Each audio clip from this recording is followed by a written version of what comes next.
Hey guys, we're going to be going over Binary Ninja and how to do remote debugging.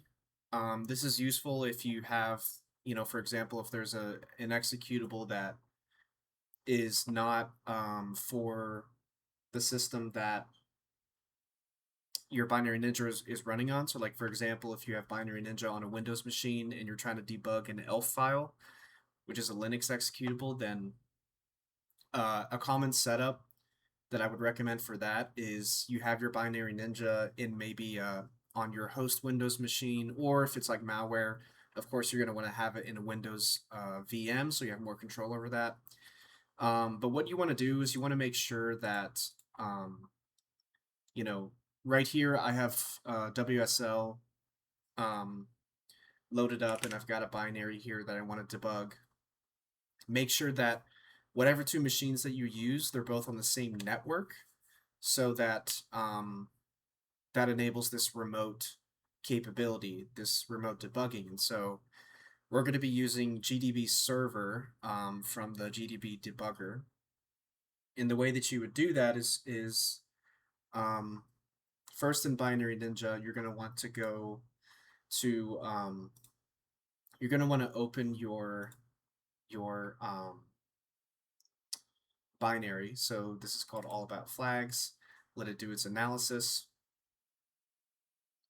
And if we go to debugger and then go under debugger adapter settings, switch the debug adapter to GDB because that's what we're going to be using.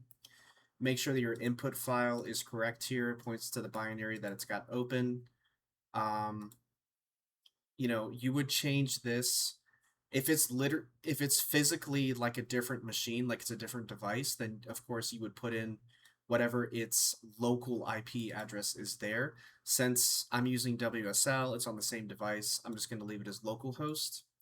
And then the port default is 31337. You can change it to whatever you want to, but I'm just going to leave it at that. And so then what you would do is you're going to have to sudo apt install GDB server. I already have it installed. So then what you would do is then you would type in as an argument the IP address of where the binary is going to be, the device that has your Binary Ninja running. And then you would type in 31337. Actually, I think it's colon. Then your binary. Press enter. And now it's going to create a process on your WSL, your device, and it's going to listen on this port for incoming connections. So now all we need to do is go to debugger, connect to remote process, click, make sure it's GDB is selected, click accept, and there we go. And so it's going to place a breakpoint at the system entry. And then, yeah, you can kind of step through the code, and you have the registers here. Here's your breakpoint list, and you can watch. This is how you would debug,